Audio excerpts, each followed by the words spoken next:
Hey there, fellow book readers, and welcome back to my channel. For those of you who are new here, thanks for stopping by. Now, before we really get into today's topic, I do want to say that we still have not reached that 10 subscriber mark. So share these videos around. I would love to hit that 10 subscriber mark before Christmas. Some of you may not know this, but I'm actually in college myself, and my most recent class is pretty much a slog. It's a lot more than I thought it was going to be. Anyways, that got me thinking what classes the students at Hogwarts take and what those classes are really about.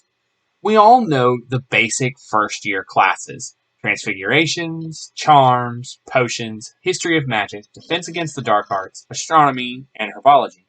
We also know that first years are taught how to fly brooms. Young, if you ask me, but who am I to judge?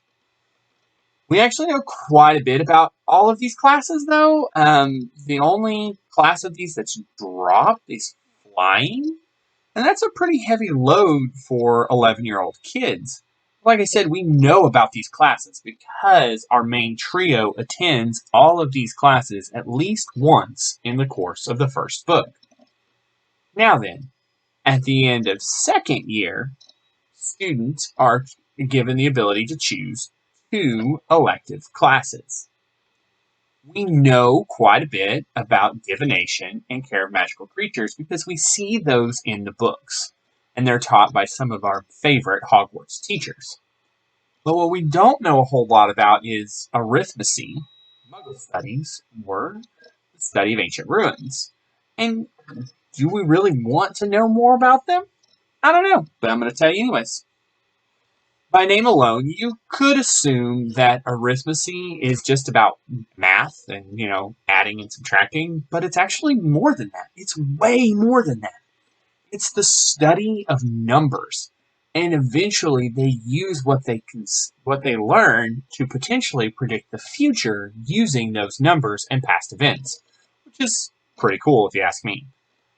Muggle studies is its own little thing, actually. They don't just, go people watching all day, which would kind of be a cool class, but no. Back on topic. They actually learn about why we need things like electricity and cell phones and the internet, and they actually learn how to use the internet, which I think a lot of, Muggles would find that pretty awesome. So would wizards, honestly. The other class we really don't see, though, is the study of ancient ruins, and this one is the most self-explanatory out of them. The name literally says it all. They study ancient ruins and runic scripts of magic. I'm guessing the goal is to learn forgotten forms of magic, which could actually be really cool, but who knows? Is there a book you just happen to love? Do you wish there was more of it? As of this moment, I'm on the hunt for new, old books to read. I'm not looking for the newest title to hit the shelf. I want your absolute favorite books. Leave those titles in the comments down below, and go ahead and talk with each other about it. Let's see who's read some of these books too. So the next big change we know about comes during the 5th year when students meet with their head of house and figure out what they want to do for the rest of their lives. These are pretty young kids, and wizards live long lives, so who knows if that's really a good idea. Anyways, after they decide what they want to do, their teacher is going to tell them what subjects they need to take as Newt subjects and what level on their Newt tests they're going to have to get to do certain jobs. The Newts, or nastily exhausting wizarding tests, are given to 7th years to help place them in careers once they leave Hogwarts. But before they can even get to the Newt classes, they have to take the ordinary wizarding level tests, or OWLs, that tell if they can even take the courses that are going to be needed for that. So, think about that. If you don't do well on these tests and you want to do a job, well, you're kind of tough out of luck.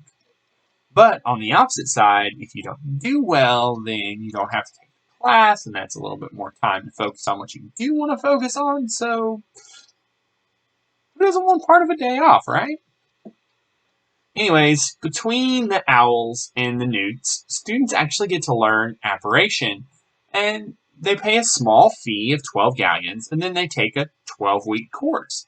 And at the end of this 12-week course, if they pass, they get to take an apparition test that would allow them to apparate freely once they turn 17. And then think about that. At 17, you can go anywhere you want to go as long as you can think of it. You can remember it perfectly. I see what they did there. 12 galleons, 12 weeks. Teachers got to get paid. I do understand taking a class on this, though. That is one thing that makes complete sense to me. It's crazy dangerous if you don't do it right. We see examples of splinching in the 7th book. It's kind of like a car. If you don't do it right, somebody's going to get hurt. Does that mean we should require people to actually take driving classes before they take their driving test? Not driving less. Anyways, you tell me.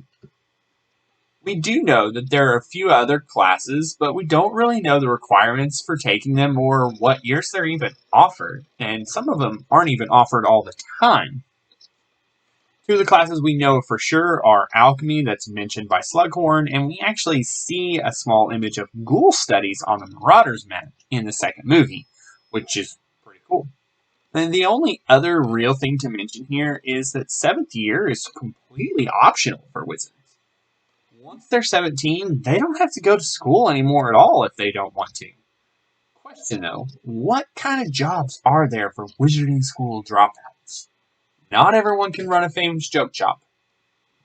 Not everyone's Fred and George. That about wraps it up for me today, though.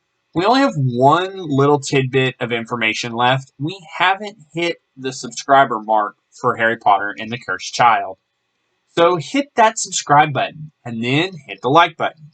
Also, share this video around on whatever social media you have. I actually have a poll up on my Twitter, so if you guys will follow the link down below and click on that, that would be great.